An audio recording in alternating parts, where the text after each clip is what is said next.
Clamando pelo Auxiliador. Observemos agora mais de perto todos os homens que hoje procuram, com especial interesse, um auxiliador espiritual e que, com elevo interior, esperam sua vinda. Cuidam-se já perfeitamente preparados espiritualmente para reconhecê-lo e ouvir sua palavra. Uma observação mais serena nos revela um grande número de cisões. A missão de Cristo, por exemplo, produziu em muitos homens um efeito estranho.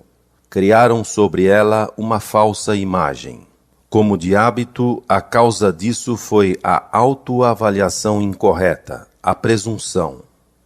Em lugar da antiga veneração, e em vez de se manter uma distância natural e uma delimitação nítida entre a humanidade e seu Deus, tem-se formado, de um lado, uma lamuriosa mendicância que sempre quer apenas receber, mas que, por preço algum, quer fazer algo. Bem que aceitaram o ora, todavia não querem saber que ainda existe e trabalha, isto é, trabalha em ti mesmo. De outro lado, julgam-se tão suficientes, tão independentes, que eles próprios tudo poderão fazer, e com algum esforço até mesmo se tornar divinos. Há também muitos homens que só exigem e esperam que Deus corra atrás deles. Por já ter mandado seu filho uma vez, ele deu prova de quanto lhe é importante que a humanidade se aproxime dele. Mais ainda, que talvez ele até precise dela. Para onde quer que se olhe, encontra-se em tudo apenas arrogância, nenhuma humildade. Falta a correta avaliação de si próprio. Antes de mais nada, torna-se necessário que o homem desça de seu pedestal artificial para poder ser verdadeiramente homem e, como tal, iniciar sua ascensão. Encontra-se hoje ao pé da montanha, em cima de uma árvore, enfatuado espiritualmente, em vez de se manter firme e seguro com os 2 pés no chão. Assim nunca poderá escalar a montanha se antes não descer ou cair da árvore. Enquanto isso, todos os que, serenos e sensatos, seguiram seu caminho por terra, passando sob sua árvore, de onde ele os contemplava com desprezo, provavelmente já tenham chegado ao cume, mas os acontecimentos virão em seu auxílio, pois em tempo muito próximo a árvore cairá. Então talvez esse homem reflita melhor, quando de altura tão insegura cair bruscamente ao chão.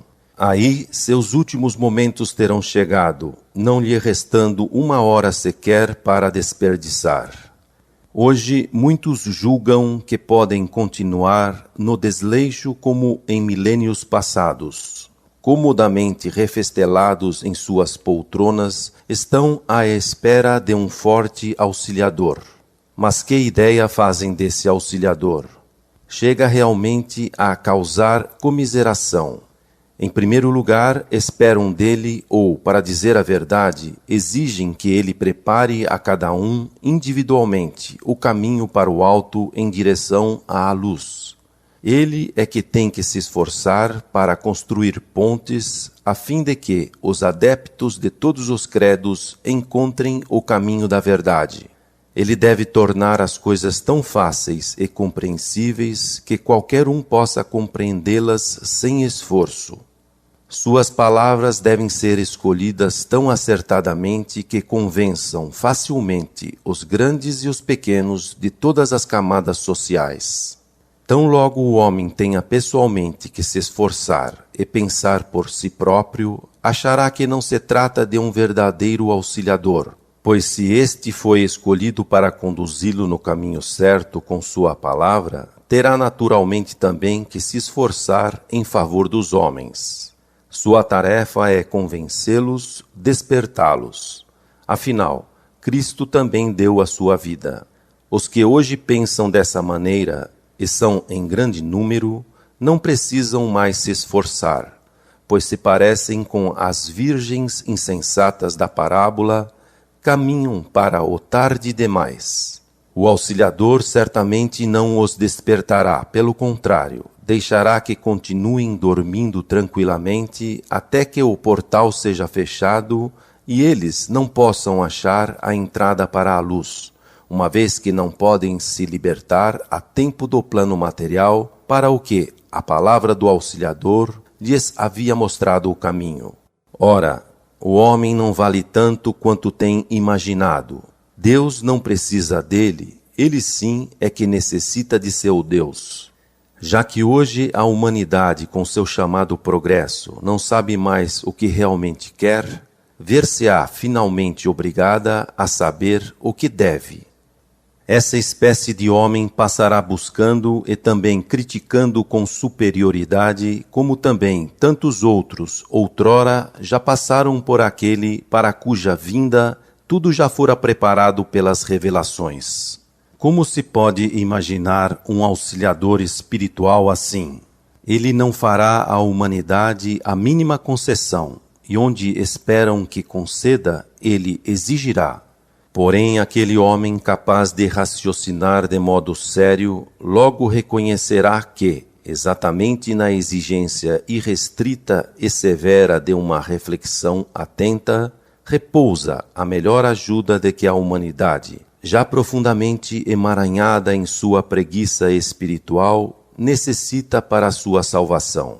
Exatamente pelo fato de um auxiliador exigir desde logo para a compreensão de suas palavras vivacidade espiritual, vontade séria e esforço próprio, separa facilmente já no início o joio do trigo.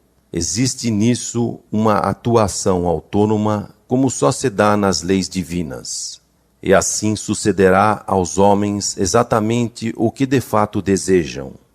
Ainda há, entretanto, uma outra espécie de homens que se julgam especialmente vivazes. Naturalmente, eles fizeram uma imagem muito diferente de um auxiliador, conforme se pode ler em relatos.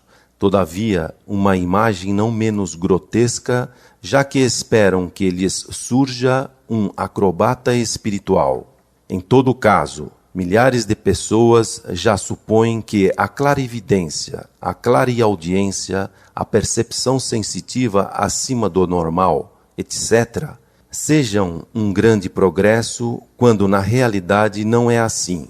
Tais valores adquiridos, cultivados e mesmo os dons inatos nunca podem erguer-se acima do plano terreno. Portanto, movimentam-se apenas em limites inferiores que jamais poderão pretender atingir planos elevados e, por conseguinte, são bastante desprovidos de valor. Será que é assim que pretendem ajudar a humanidade a ascender, mostrando-lhe ou ensinando-lhe a ver e ouvir coisas da matéria fina do mesmo nível? Isso nada tem a ver com a verdadeira ascensão do espírito. Tampouco tem utilidade para os acontecimentos terrenos. São acrobacias espirituais, nada mais que isso, de interesse para alguns indivíduos, mas sem nenhum valor para a humanidade como um todo. Que todos esses desejem um auxiliador daquela espécie, que, enfim, tenha mais capacidade do que eles, é coisa facilmente compreensível. Todavia, existe um grande número de pessoas que vai ainda mais longe, às raias do ridículo, embora leve isso muito a sério. Para estas, por exemplo, vale como condição fundamental para provar a qualidade do guia que ele não possa se resfriar. Aquele que puder se resfriar está descartado, pois isso significa, segundo a opinião dessas pessoas, que não se trata de um auxiliador ideal. Um auxiliador forte tem que ser em todas as contingências e, antes de mais nada, espiritualmente superior a todas essas ninharias. Isso talvez possa parecer um pouco artificial e ridículo, mas se trata apenas de fatos colhidos e significa uma pálida repetição da antiga exclamação: se és o Filho de Deus, então ajuda a ti mesmo e desce da cruz. Isso já gritam hoje antes mesmo que se vislumbre um tal auxiliador. Pobres ignorantes! De nenhum modo é uma personalidade extraordinária aquele que exercita seu corpo de maneira tão unilateral, que sob o domínio do espírito o torna temporariamente insensível. Os que o admiram se parecem com aquelas crianças de séculos passados que, boquiabertas e com olhos brilhantes, seguiam as contorções de malabaristas ambulantes, enquanto nelas despertava o desejo ardente de também poderem fazer o mesmo. Na atualidade, muitos dos assim chamados perscrutadores das coisas espirituais e de Deus não são mais evoluídos no âmbito espiritual do que aquelas crianças de outrora, no âmbito puramente terreno. Prossigamos em nossas reflexões. Os cidadãos ambulantes dos tempos antigos, dos quais acabei de falar, desenvolveram-se cada vez mais, tornando-se acrobatas nos circos e nos teatros de variedades. Suas habilidades atingiram proporções gigantescas e diariamente milhares de espectadores exigentes assistem ainda hoje, sempre com nova admiração e frequentemente com calafrios, a tais apresentações. Porventura tiram disso algum proveito para si? Que vantagem levam de tais momentos, apesar de alguns acrobatas arriscarem até a vida em suas apresentações? Absolutamente nenhuma, pois mesmo tendo chegado à máxima perfeição, todas essas coisas hão de permanecer sempre restritas apenas ao âmbito das variedades e dos circos. Continuarão sempre servindo apenas para entretenimento, porém jamais proporcionarão qualquer proveito para a humanidade. Todavia, semelhante acrobacia no plano espiritual é o que se procura atualmente como critério para o grande auxiliador.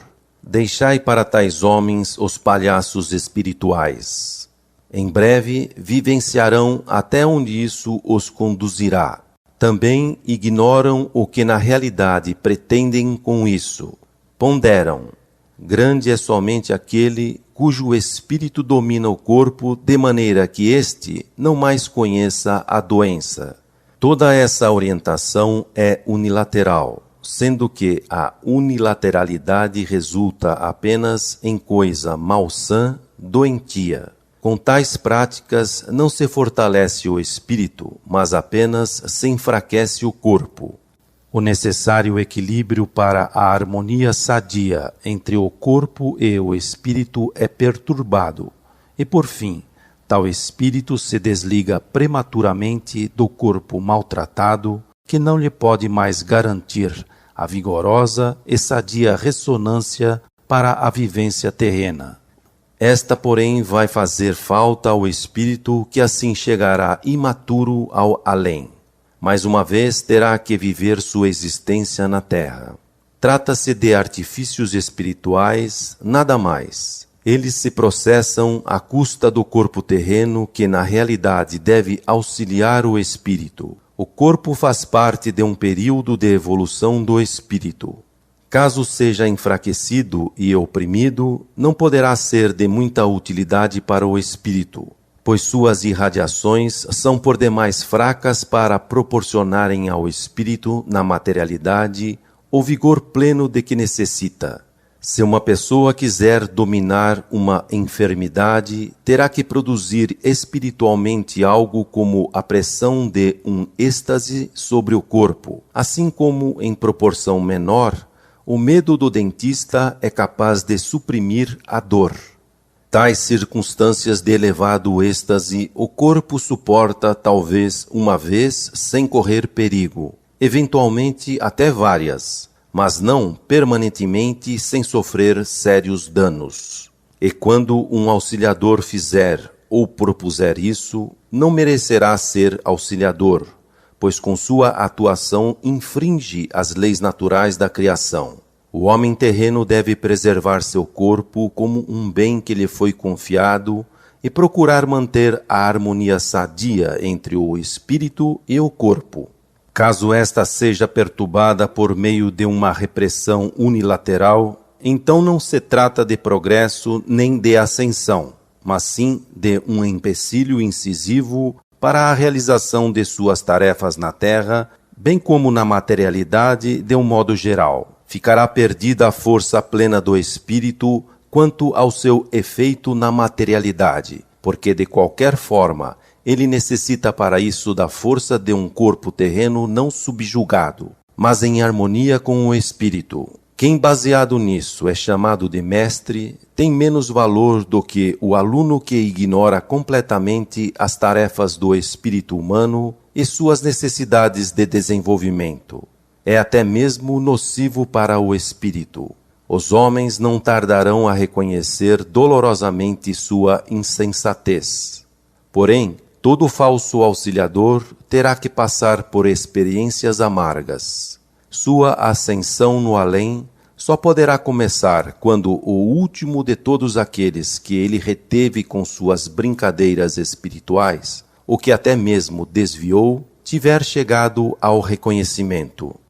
Enquanto seus livros, seus escritos, continuarem a exercer influência aqui na Terra, ele permanecerá retido no além, mesmo que, nesse ínterim, tenha chegado lá a um melhor reconhecimento. Todo aquele que recomenda exercícios de ocultismo dá aos homens pedra em lugar de pão, mostrando com isso que não possui a menor ideia do que realmente se passa no além, menos ainda de toda a engrenagem do universo.